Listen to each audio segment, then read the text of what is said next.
Hikmah pertemuan dengan NPD. Tuhan tidak pernah menciptakan pertemuan tanpa tujuan, dan Tuhan tidak mengizinkan adanya penderitaan tanpa pelajaran. Berikut 5 hikmah pertemuan dengan NPD yang sudah kami rangkum.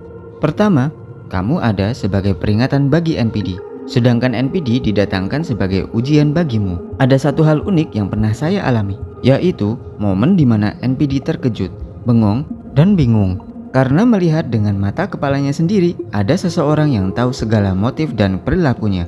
NPD sangatlah bingung ketika pertama kali bertemu dengan orang yang bisa membaca pergerakannya. Inilah peringatan Tuhan bagi NPD. Pertemuan denganmu adalah kejadian besar bagi NPD. 2. Kamu diberikan kekuatan besar, power yang besar, jiwa yang besar, dan lantas Tuhan akan diam saja? Tentu tidak.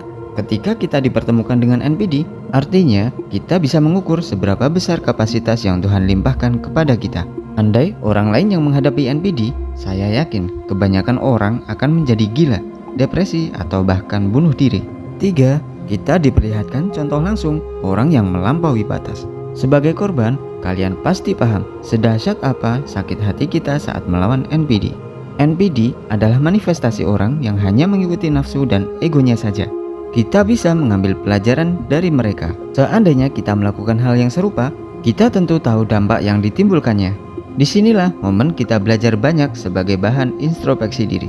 4. Penderitaan tidak akan berhenti sampai kamu dapat membedakan kasih sayang yang sejati dan kasih sayang yang menipu.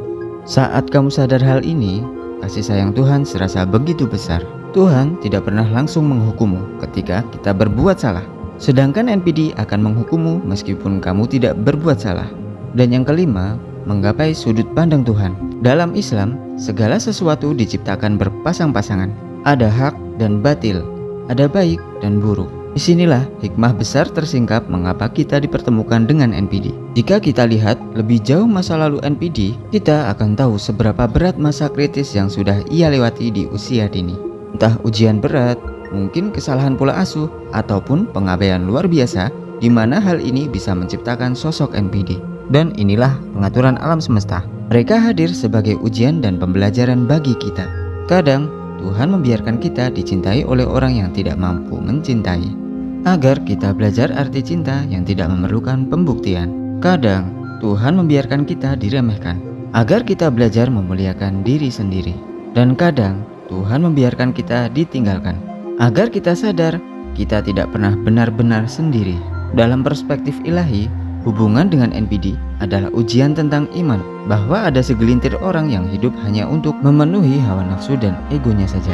NPD menyadarkan kita bahwa ia tak pernah merasa kenyang, tak tahu kapan harus bersyukur dan merasa cukup.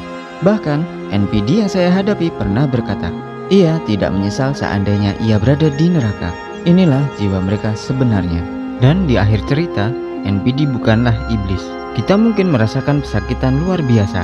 Yang perlu kita ingat, NPD bukanlah monster yang tiba-tiba ada.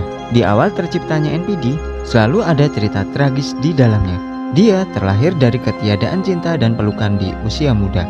Dia sakit, tapi dia tidak sadar dirinya sakit. Dia hanya menyerah oleh keadaan. Dia tak tahu sampai kapan harus bertahan. Dan di saat masih kecil pula, dia tak tahu bagaimana cara untuk tertawa.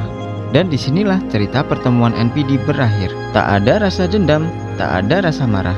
Yang muncul justru sebaliknya, yaitu rasa iba. Yang paling penting, kita sudah memiliki sudut pandang baru dalam memandang NPD. Sekian, dapatkan wawasan baru mengenai NPD dengan like, komen, dan subscribe.